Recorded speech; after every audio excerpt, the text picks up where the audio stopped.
Okay, तो आज हम पढ़ने जा रहे हैं मोशन। ये फिजिक्स का एक पहला चैप्टर है, 9th क्लास में आता है। मैं जानता हूँ कि जो बच्चे 8th पास करके 9th क्लास में आए हैं, उनको 9th क्लास बहुत डिफिकल्ट लग रही होगी क्योंकि एकदम से रॉकेट साइंस आ गया।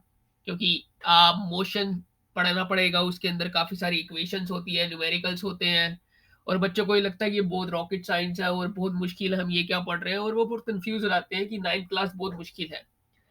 जब मैं पढ़ रहा था तो मैं जब 9th में आया था तो मुझे भी बड़ा मुश्किल लगा था। मेरे मेरे को भी स्टार्टिंग में जब मैं पहले दिन स्कूल में गया और घर आया, तो मुझे भी बड़ा अजीब-सा लगा था। पर हाँ, थोड़े टाइम बाद एडजस्ट हो गया, इतना मुश्किल नहीं था। तो हम पढ़ते हैं मोशन चैप्टर के बारे में। तो ये साइंस का चैप्टर है, जो फिज़िक्स सेक्शन में आता है। तो हम ज़रा जान लेते हैं कि मोशन का मतलब क्या होता है। तो मोशन का मतलब वो नहीं होता जो तुम समझ रहे हो। मोशन का मतलब क्या होता है, वो देखते हैं। 1 मिनट दीजिए। ओके, ओके, तो हम पढ़ते हैं मोशन के बारे में अब। देखो, मोशन क्या होता है? एक ऑब्जेक्ट जब अपनी पोजीशन को चेंज करता है, एक टाइम के साथ, तो वो मोशन में होता है। मोशन का मतलब चलती हुई स्टेट के अंदर। फॉर एग्ज़ाम्पल, आप में से कोई अभी ये वीडियो देख रहा है और उसको प्यास लगी, तो उसने क्या करा, उठकर पानी पीने के लिए गया। तो आप एक तरह का एक ऑब्जेक्ट हो गए और आप वहां से मूव करें और आपकी पोजीशन चेंज हो गई, उसे हम कहते हैं मोशन। तो आप एक मोशन में थे। जैसे एक गाड़ी चल रही है, एक एग्जांपल और लेते हैं। एक गाड़ी चल रही है, पहले रेड लाइट पे खड़ी थी, रेड लाइट से ग्रीन हुई, तो गाड़ी ने अपनी पोजीशन चेंज करी टाइम के साथ। तो अगर पोजीशन चेंज हो रही है तो टाइम भी तो हो रहा है ना, ये थोड़ा ना कि 0 सेकंड में पोजीशन चेंज हो रही है। कोई भी पोजीशन चेंज होगी तो टाइम तो चेंज हो गई। तो उसे कहते हैं मोशन। सरल भाषा में, अंग्रेजी भाषा में क्या बोलेंगे? Motion is the change in position of a body with time. Motion is the change in position of a body with time, और of a object with time. तो motion can be described in term of distance moved और displacement in time. In time जरूरी है क्योंकि time के साथ ही कुछ position change होगी, बिना नहीं होगी। अब धरती घूमती है तो धरती भी अपनी पोजीशन चेंज करती है, अर्थ घूमता है तो अर्थ भी अपनी पोजीशन चेंज करती है। तो पर वो टाइम के साथ करती है।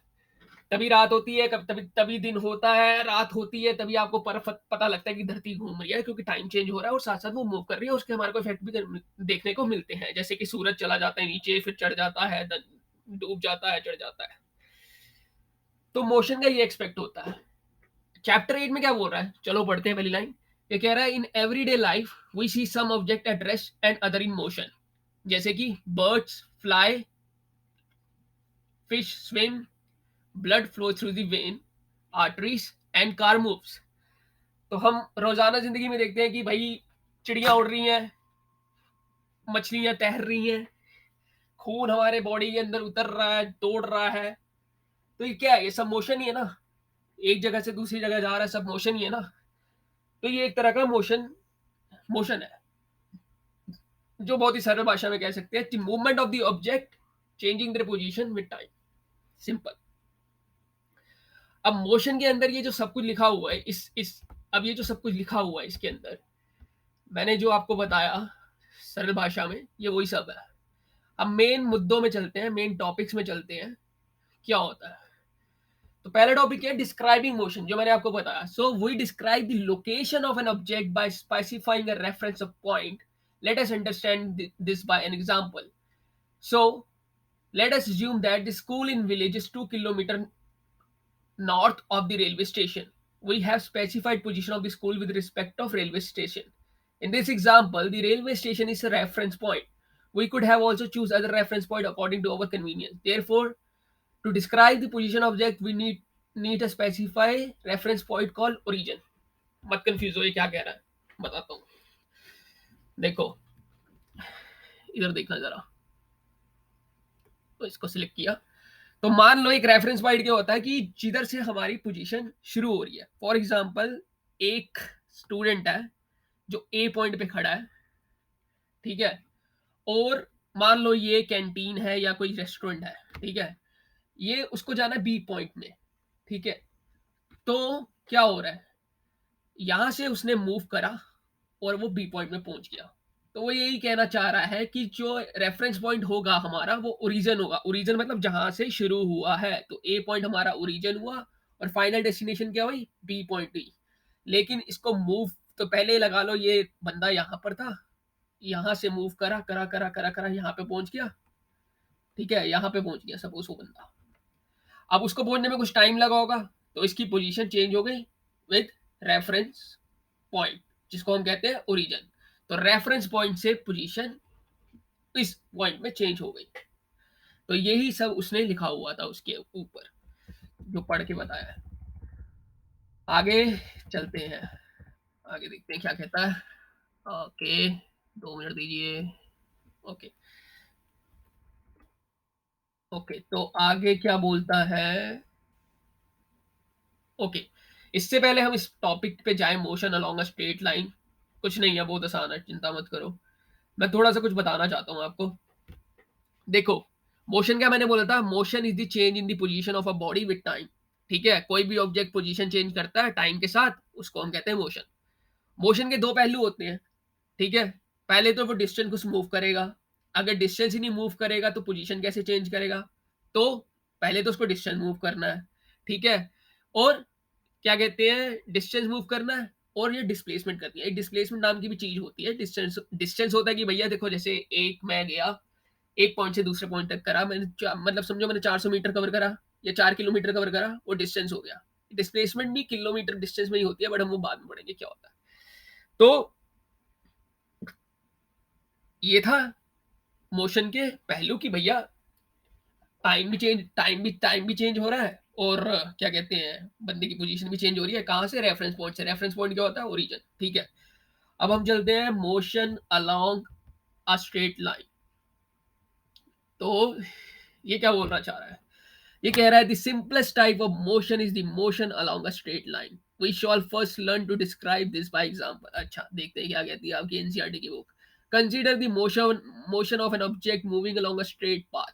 The object start is journey from O which is stated at its reference point. तो क्या बोल रहा है ये बेसिकली? ओके, तो ये बोल रहा है एक पॉइंट ओ है इस डायग्राम में, यहां से समझ लो एक ऑब्जेक्ट ने चलना शुरू करा, ठीक है? स्ट्रेट लाइन पे मतलब सीधी सीधी रोड है, स्ट्रेट लाइन है। तो उसने क्या बोला? The object start is journey from O which is seated at its reference point. तो ये ओरिजिन है ना उसका, तो रेफरेंस पॉइंट हो गया। Let A B and C represent the position of the object at different distance. तो मान लो कि क्या कह रहा है, let A and B and C are represent the position of the object. तो पहला ये एक ओरिजिन था, तो अब ये भी मान लेते हैं कि ये डिफरेंट डिफरेंट पोजीशन है ए बी सी, ठीक है? अब क्या बोल रहा है? Object at first the object move through C and B and A. तो पहले क्या हुआ? ऑब्जेक्ट यहां था, यहां से पहले सी पे आया, ठीक है? फिर बी पे आया, फिर ए पे आया, ठीक है? पहले ए बी पे आया, पहले सी पे आया, फिर बी पे आया, फिर ए पे आया, ठीक है? उसके बाद क्या कह रहा है? Then it move back along the same path through C and B, ठीक है? से sorry, then it move back along the same path and reaches C through B. तो भाई उसने क्या करा, इस बंदे ने वापस यहां पर दोबारा इधर आया, फिर दोबारा यहां पर आ गया, ठीक है? तो टोटल पाथ कितना करा होगा तुम सोचो। यहाँ ये वाले पाथ से यहां तक गया ओ सी, ठीक है? Plus C B plus A B plus A C. नहीं समझ आ रहा? कुछ नहीं होता।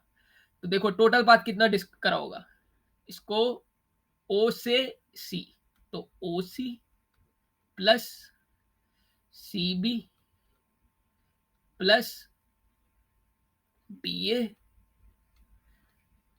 प्लस, अब वापिस भी गया, then it move back along the same path from C through, तो प्लस ए बी, ठीक है? प्लस बी सी।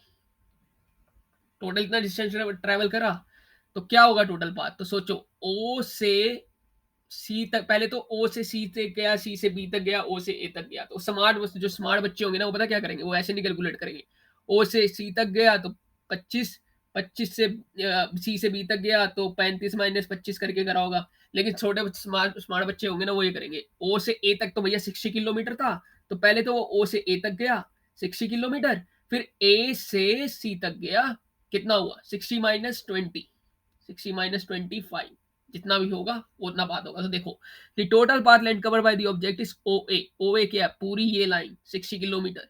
फिर ए सी, ए सी क्या है, वापस गया था, वापस आया ए सी, तो कितना हुआ 60 किलोमीटर प्लस 35 किलोमीटर। 35 किलोमीटर कैसे आया, देखो यहां से लेकर यहां तक, सी से लेकर ए से लेकर सी तक कितना है 25, 60 ना, 20, 25 यहाँ से 25 से शुरू हो रहा है, या 60 हो रहा है, तो 60 माइनस अगर 25 करोगे ना तो 35 किलोमीटर आता है, और जब इन दोनों को प्लस करोगे तो 95 किलोमीटर आएगा। तो ये होगा डिस्टेंस। अब भी मेरे को पता है तुम बहुत कंफ्यूज हो गए होगे, तो टेंशन मत लो, जरा मैं आपको तुमको अच्छी भाषा में समझाता हूँ ये कहना क्या चाह रहा है। ठीक है, तो रुको, इसको मिटा लेते हैं, पहले मिटा लेते हैं इसको, है। ओके, मिटा लेते हैं, मिटा लिया।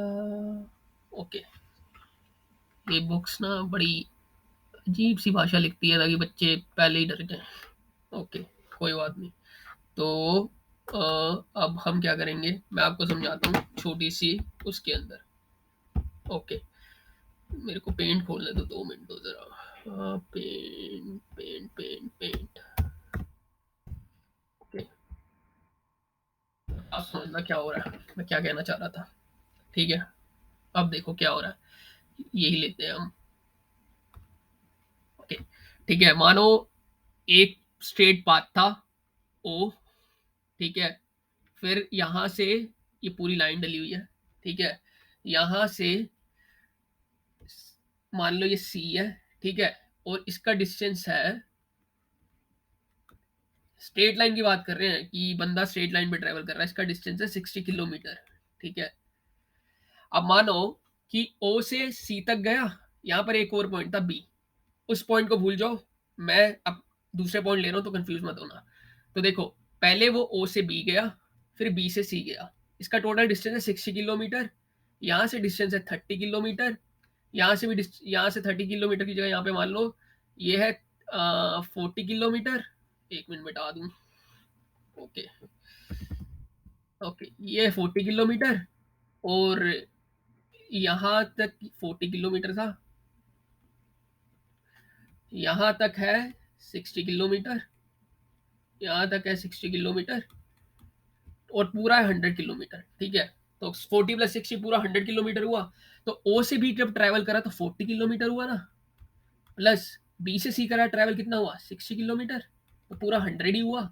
ठीक है, तो ओ से सी का डिस्टेंस क्या हो गया 100 किलोमीटर। दोबारा उसने कब ट्रैवल करा, सी टू बी, तो O C plus C to B, O C plus C to B, C to B में कितना डिस्टेंस होगा भैया, ये 40 है तो ये 60 ही होगा, तो टोटल कितना हुआ 100 प्लस 60 किलोमीटर, तो 160 किलोमीटर टोटल डिस्टेंस कवर हुआ। ओके, तो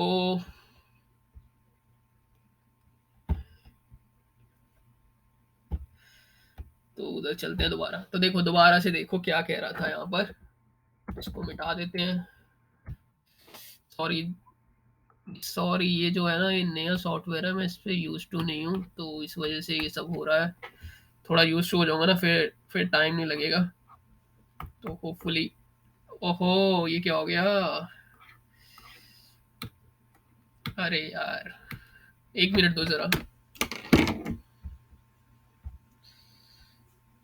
ओके, पॉज भी नहीं कर सकता मैं इसमें। ओके, चलो, शुक्र है। ओके, अरे यार, सॉरी बच्चों। ओके, ओके, अब चलो, अब देखते हैं क्या कह रहा है। ठीक है,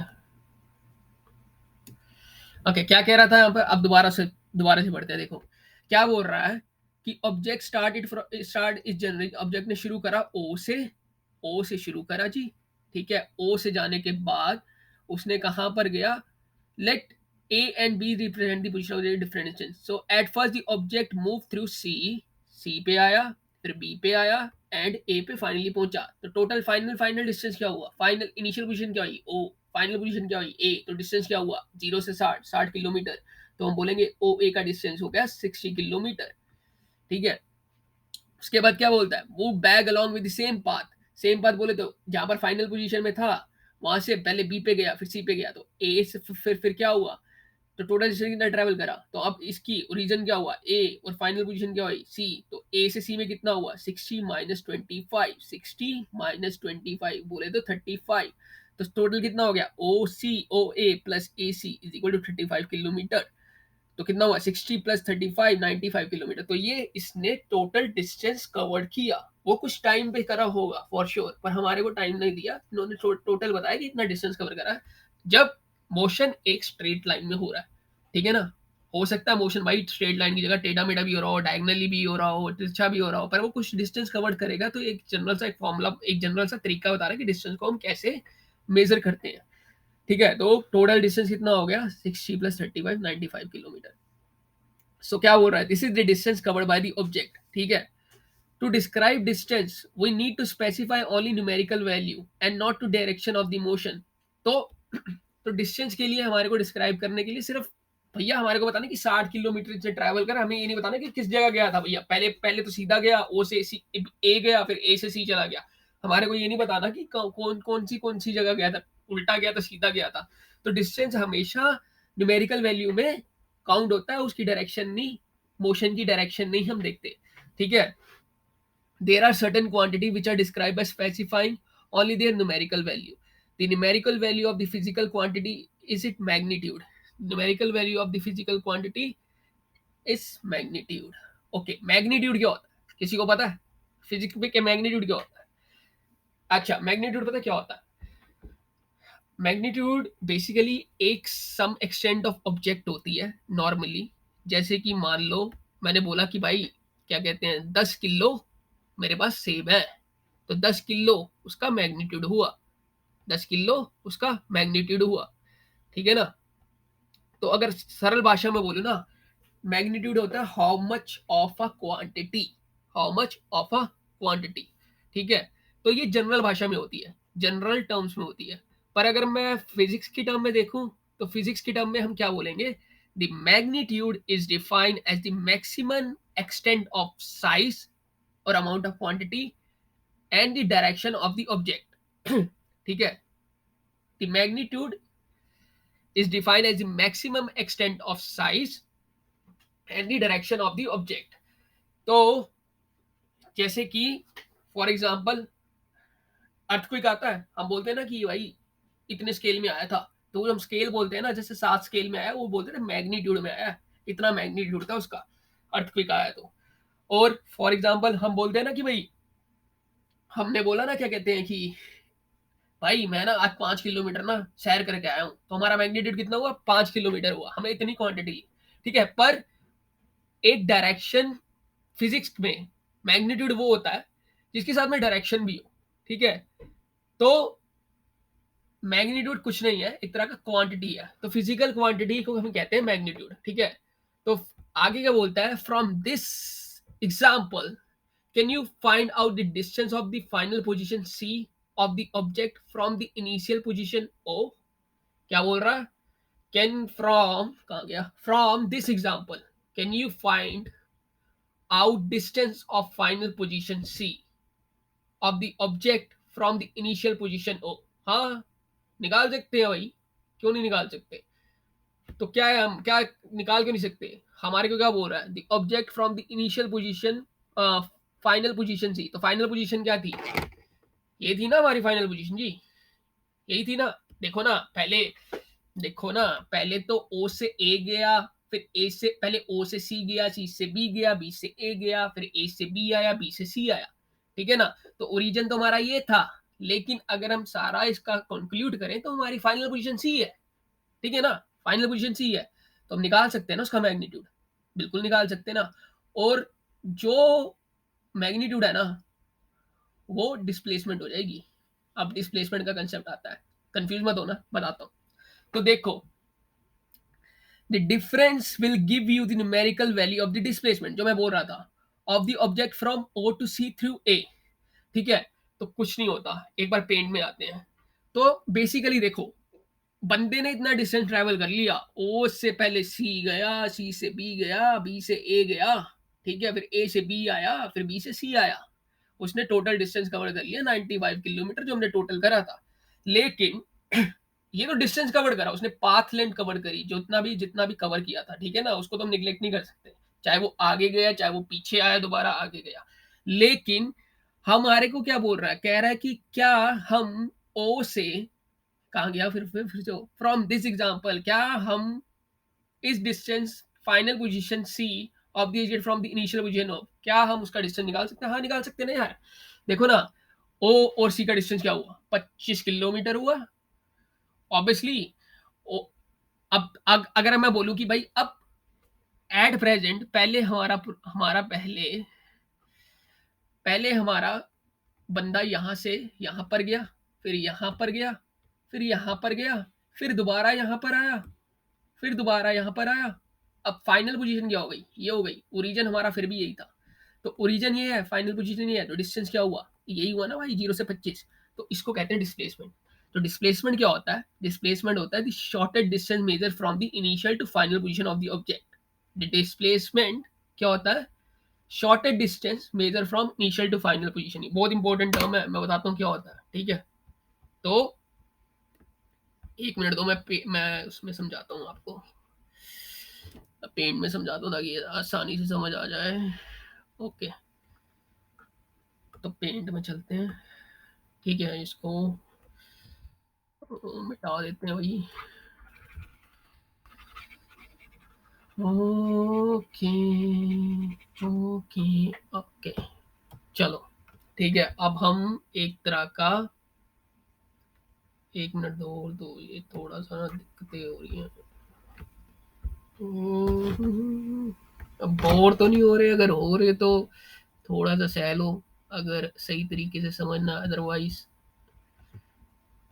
लोग ऊपर ऊपर से बढ़ा देंगे और आप कंफ्यूज ही रहते रह जाओगे, क्या हो गया मेरे साथ, क्या हो गया।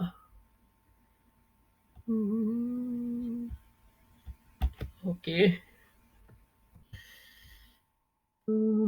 2 मिनट दो बस।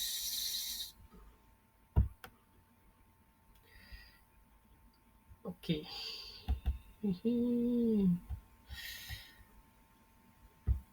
अरे भाई खुल जा, क्यों तंग कर रहा है, फ्लो टूट गया आपका। ओके, तो चलो आते हैं हम उस पे, जो उसको बताने जा रहा था। और कहाँ गया, कहाँ गया, कहाँ गया।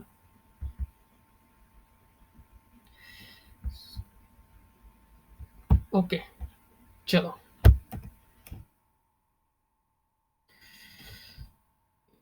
मैं इसको यहाँ ही ले आता हूँ। ओके चलो छोड़ो, कोई बात नहीं। ओके, मैं क्या कह रहा था, डिस्टेंस क्या होता है, सबसे पहले हम डिफरेंस देखते हैं। डिस्टेंस क्या होता है, डिस्टेंस होता है distance moved in actual length of the path travel by body. मतलब एक ऑब्जेक्ट है जो एक्चुअल पाथ कवर करता है, हमारे को उससे फर्क नहीं पड़ता। फॉर एग्जांपल, एक ये बंदा था, ठीक है, ये सॉरी बंदा बेकार बना है, उसने पहले यहाँ पर गया, इस पॉइंट पे गया, फिर इस पॉइंट पे गया, फिर इस पॉइंट पे गया, फिर वापस इस पॉइंट पे आया, फिर वापस इस पॉइंट पे आया। तो हमारे को देखना कि एक्चुअल डिस्टेंस कितना ट्रैवल करा। तो यहाँ से जितना भी डिस्टेंस हुआ, यहाँ से जितना भी डिस्टेंस हुआ, यहाँ से जितना भी डिस्टेंस हुआ, यहाँ से जितना हुआ, यहाँ से जितना, टोटल जो डिस्टेंस होगा उसने वो पाथ लेंथ कवर करी है, ठीक है ना, पाथ लेंथ कवर करी है। लेकिन अगर हम डिस्प्लेसमेंट की बात करें, तो भाई ओरिजिन तो उसका ये था, फाइनल पॉइंट क्या है, ये वाला सेम, तो उसने इतना डिस्टेंस करा है, तो ये उसकी डिस्प्लेसमेंट हो गई, ये वाली उसकी डिस्प्लेसमेंट होगी। तो डिस्प्लेसमेंट का मतलब यही हुआ, दूसरी भाषा में देखो, अगर एक पॉइंट ए है, एक पॉइंट बी है, एक पॉइंट सी है, ये बंदा पहले ए पे जाता है, फिर बी पे जाता है, फिर सी पे जाता है, ठीक है। ये बंदा पहले ए पे जाता है, बी पे जाता है, सी पे जाता है, ठीक है। अब इसका डिस्टेंस क्या हुआ, ए से बी, बी से सी, ये इसका डिस्टेंस हुआ। इस केस में इस केस में अगर मैं बोलूंगा कि भाई, इस केस में अगर मैं बोलूं कि मेरा फाइनल मेरी ओरिजिन ए था, ये वाला ओरिजिन था और मेरा फाइनल डेस्टिनेशन बी है। तो पहले बंदे ने क्या करा, पहले बंदे ने करा कि पहले ए से बी पे गया, बी से सी पे गया, फिर सी से बी पे आ गया। तो ये तो उसने डिस्टेंस करा। लेकिन अगर मैं बोलूँ कि मेरा अब बंदा ए से बी पे, इस हिसाब से इसका डिस्प्लेसमेंट क्या होगा? तो आप बोलोगे कि भैया जी फाइनल पोज़ीशन तो ए थी, सॉरी स्टार्टिंग पोजीशन तो ए थी और फाइनल पोजीशन क्या थी? बी। तो आप ए से बी का डिस्टेंस देखोगे, उसे कहते हैं डिस्प्लेसमेंट। तो डिस्प्लेसमेंट क्या होती है? Displacement is the length of the shortest path travel by a body from initial position to the final position, from initial position to the final position. Okay, ये समझ आया? पता ना, 2 मिनट दो, दोबारा से समझाता हूँ क्या कहना चाह रहा हूँ मैं। तो फॉर एग्जाम्पल अब देखते हैं। तो पहले दोबारा बोलता हूँ, डिस्प्लेसमेंट वो चीज है, वो बला है जो सबसे शॉर्टेस्ट डिस्टेंस होता है, कहाँ से? इनिशियल पोजीशन से फाइनल पोजीशन पे। ठीक है, अब एक और बार देखते हैं। अगर ये ऑब्जेक्ट ए पे था, फिर बी पे गया, फिर सी पे गया, फिर डी पे गया और वापस दोबारा से बी पे आ गया, तो टोटल डिस्टेंस इसने कवर कर रहा A plus B, sorry A B plus B C plus C D plus D C या प्लस सी बी। ठीक है, तो A B plus B C plus C D plus C D plus C B, पहले यहाँ पर तो आएगा ना भैया, एकदम से वहां तो चला नहीं जाएगा। तो ये इसका टोटल डिस्टेंस हुआ। लेकिन अब मैं बोलूंगा कि फाइनल इनिशियल पोजीशन क्या थी? इनिशियल पोजीशन इसकी ए थी। अब फाइनल पोजीशन क्या है? फाइनल पोजीशन इसकी बी है। तो डिस्टेंस क्या हुआ? A B. सिर्फ डिस्टेंस ये हुआ, डिस्प्लेसमेंट ये हुई। तो वो डिस्टेंस क्या होगा? डिस्प्लेसमेंट होगा। अब होपफुली समझ आ गया हो।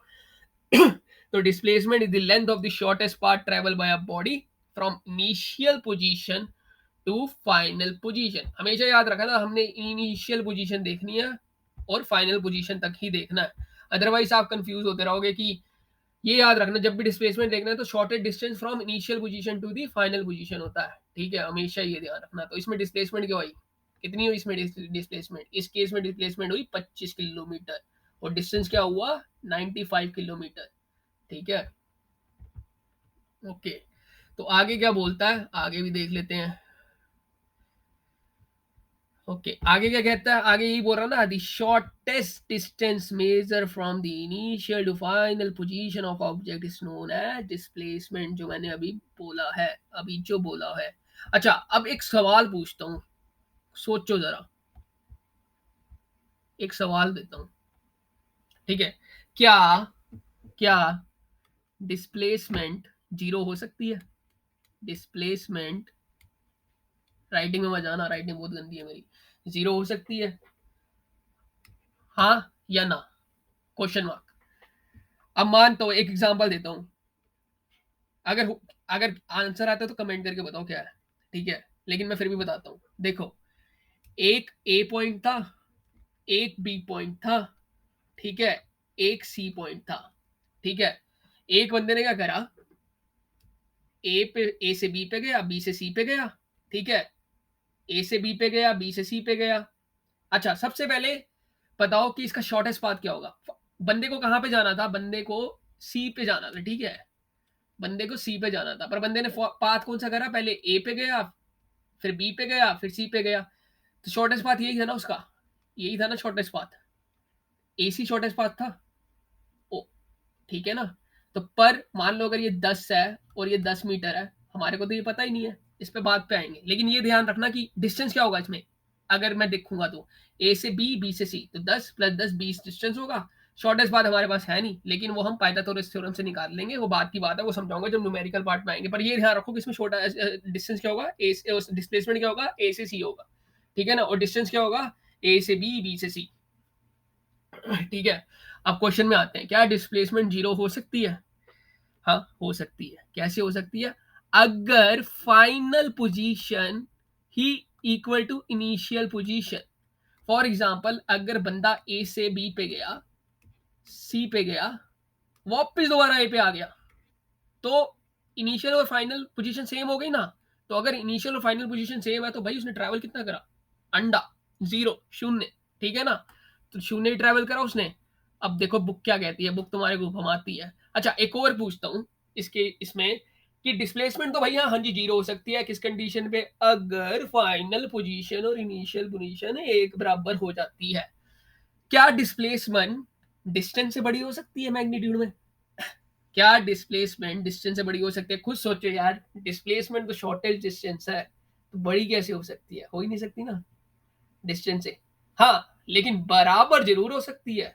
अब मान लो दो ही पॉइंट है, ठीक है, अब मान लो दो ही पॉइंट है, ए और बी, ठीक है, एक बंदे को ए से बी पे जाना है, ठीक है, ये खराब हो गया, दोबारा से बनाते हैं। मान लो दो पॉइंट है, एक ये पॉइंट है, एक ये पॉइंट है, ये ए है, राइटिंग मत जाना, ये बी है, तो ए से बी जा रहे हैं, तो इसमें दो ही पोजीशन है ना, तो भाई इनिशियल वैल्यू क्या है, ए, फाइनल वैल्यू क्या है, बी, तो डिस्टेंस भी यही हुआ, डिस्प्लेसमेंट भी यही।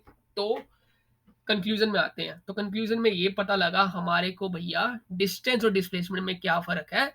डिस्टेंस और डिस्प्लेसमेंट में यही फर्क है कि भाई डिस्प्लेसमेंट जीरो हो सकती है, डिस्टेंस कभी भी जीरो नहीं हो सकता, ठीक है, अगर कोई चीज ट्रेवल हो रही है, अपनी पोजीशन चेंज कर रही है, तो वो कभी भी जीरो नहीं हो सकता उसका डिस्टेंस।